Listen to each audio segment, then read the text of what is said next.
Memasuki dekade kedua abad ke-21, dampak-dampak perubahan iklim terasa di seluruh dunia saat ini. Kegiatan perekonomian dan pertambahan penduduk telah menimbulkan konsentrasi gas rumah kaca di atmosfer yang belum pernah terjadi sebelumnya dan mengakibatkan suhu udara bumi yang memanas. Permukaan air laut naik, kadar asam laut meningkat, dan iklim yang berubah memberikan dampak pada sistem alam dan manusia di semua benua. Pada tahun 2009, Indonesia menjadi negara berkembang pertama yang mengumumkan akan mengurangi emisi gas rumah kaca. Kepulauan yang terbesar di dunia ini menyadari kerentanannya terhadap perubahan iklim dan berkomitmen untuk mengurangi emisi hingga 26% pada tahun 2020 atau 41% dengan dukungan internasional. Dengan jumlah penduduk hampir 250 juta orang, Indonesia merupakan bangsa dengan jumlah penduduk terpadat keempat dan salah satu dari penghasil emisi gas rumah kaca terbesar. Melakukan konversi ke teknologi bersih bagi negara dengan perekonomian terbesar ke-16 di dunia, itu bukanlah tugas yang mudah. Emisi diperkirakan akan meningkat lebih jauh disebabkan karena bertambahnya penduduk dan perluasan ekonomi yang sangat tergantung pada bahan bakar fosil. Untuk menjadi hemat energi, sektor-sektor industri, transportasi, perumahan, dan perdagangannya akan memerlukan perubahan-perubahan yang besar. Sejak tahun 2009 telah dibuat banyak kebijakan, rencana tindakan, dan komitmen. Akan tetapi, sebenarnya berapa banyak dana yang telah digunakan oleh pemerintah Indonesia untuk penanggulangan perubahan iklim? Apakah dana tersebut digunakan untuk kegiatan-kegiatan yang dapat mencapai sasaran rencana negara untuk mengurangi emisi yang ambisius tersebut? Untuk maksud tersebut, Kementerian Keuangan Indonesia telah meluncurkan sistem pemberian tanda pada anggaran atau budget tagging untuk melacak aliran dana dalam kegiatan-kegiatan pengurangan emisi atau mitigasi perubahan iklim yang didukung oleh UNDP dan UNEP. Kementerian Keuangan bertujuan untuk memahami apakah kegiatan-kegiatan yang sekarang didanai itu dapat mencapai sasaran-sasaran reduksi emisi. Sistem tersebut akan memberi tanda dan kemudian akan digunakan untuk menilai efektivitas kegiatan-kegiatan berdasarkan kontribusi mereka terhadap pengurangan emisi. Ini adalah sebuah cara untuk mengetahui berapa banyak anggaran yang telah dialokasikan dan bagaimana anggaran tersebut dipergunakan. Dapat diketahui apakah dana tersebut mencapai sasaran reduksi negara melalui pengembangan insentif keuangan untuk menghasilkan kebijakan-kebijakan atau kegiatan praktis seperti penghutanan kembali, pembaruan energi, transportasi yang efisien lingkungan, gedung-gedung yang hemat energi, sampah menjadi energi, atau restorasi tanah yang rusak. Indonesia adalah negara pertama di dunia yang telah mengadopsi sistem pelacakan anggaran tersebut. Sistem tersebut harus diberlakukan di 7 kementerian pada tahun 2015.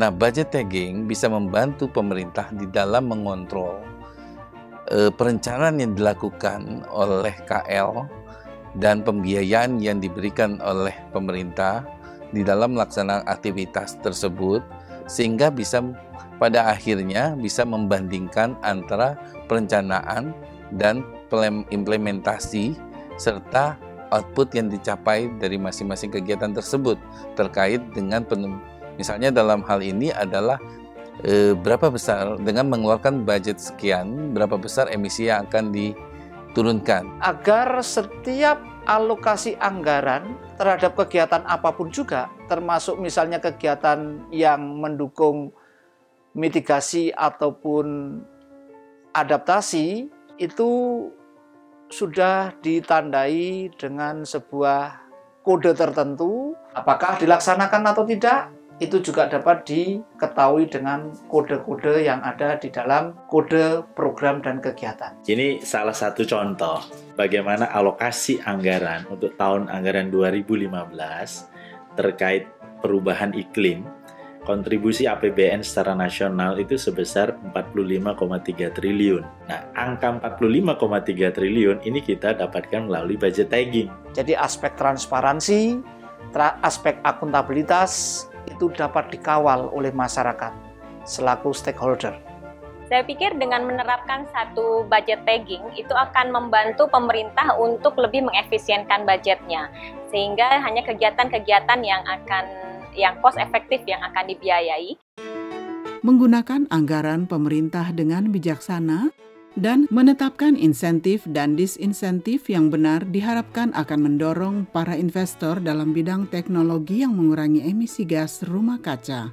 Para investor menyukai Bapak Muhammad Baidowi dan Bapak Douglas Manurung. Kantor Bapak Muhammad Baidowi dipenuhi dengan piala-piala nasional dan internasional yang memberikan penghargaan padanya dalam merintis karir wirausahanya. Dengan bangga, ia menggambarkan bagaimana perjuangannya memulai usahanya ketika dia baru berusia 27 tahun dan tidak seorang pun percaya kepadanya. Saat ini dia adalah pengelola sebuah jaringan daur ulang plastik yang beroperasi dari Papua Nugini hingga Sumatera. Dia telah mendukung para wirausahawan di seluruh Indonesia untuk mendirikan depo-depo pendaur ulangan plastik dan memperlengkapi mereka dengan mesin penggiling plastik. Ia membeli semua produksi pelet plastiknya dan menjualnya ke Tiongkok. Kegiatan ini berawal dari pemulung, jadi nanti pemulung itu akan mengambil barang, dia keliling dari rumah ke rumah, dari tempat-tempat sampah. Kemudian pemulung ini akan storekan barangnya untuk dijual kepada bosnya, namanya depo. Kemudian di depo inilah akan mengirimkan barang-barangnya ke pabrik seperti kami. Kami akan membayar barang tersebut dengan harga yang lebih mahal, sehingga mereka mendapatkan keuntungan dari situ. Kemudian nanti di pabrik kami barulah diproses, kita pisahkan barang-barang tersebut menurut jenis dan warnanya dari plastik itu masing-masing.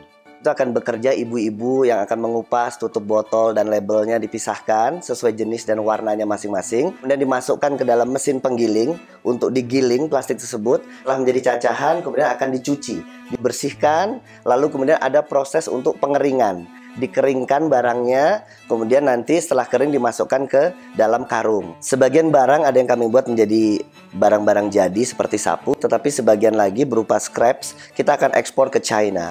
Daur ulang plastik mengurangi emisi gas rumah kaca karena memproduksi plastik baru dari awal akan memakan lebih banyak energi daripada menghasilkan plastik daur ulang. Muhammad mengawali pabriknya dengan 2 pekerja. Sekarang ia mempekerjakan 50 orang di Jakarta dan jaringan daur ulang plastiknya menciptakan lapangan kerja bagi ribuan orang. Dan luar biasanya lagi, banyak orang yang bisa terlibat di sini, bisa bekerja, dan itu jelas memberikan kontribusi buat masyarakat. Dari satu pabrik itu membutuhkan paling tidak 20 depo. Satu depo itu mempekerjakan paling tidak itu 15-30 pemulung. Sehingga kalau dikalikan bisa sangat banyak sekali orang-orang yang terlibat di usaha daur ulang sampah ini.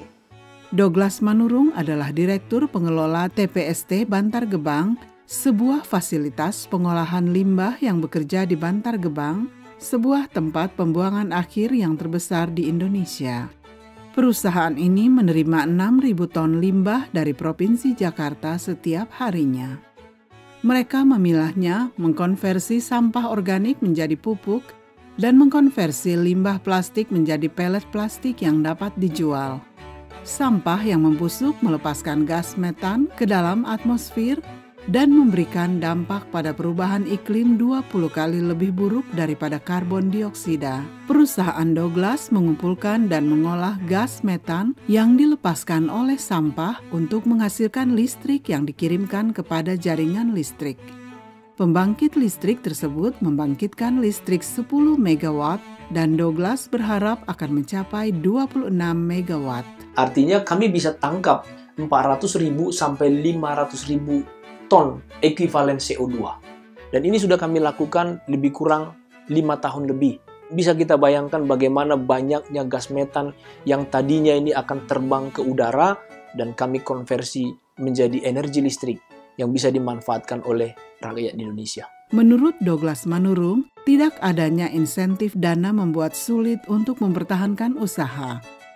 Sedangkan di negara-negara seperti Amerika Serikat, perusahaan menerima dari pemerintah setempat sekitar $80 untuk setiap ton limbah yang disetorkan ke TPA. Di Indonesia, perusahaan hanya menerima $7 hingga $8.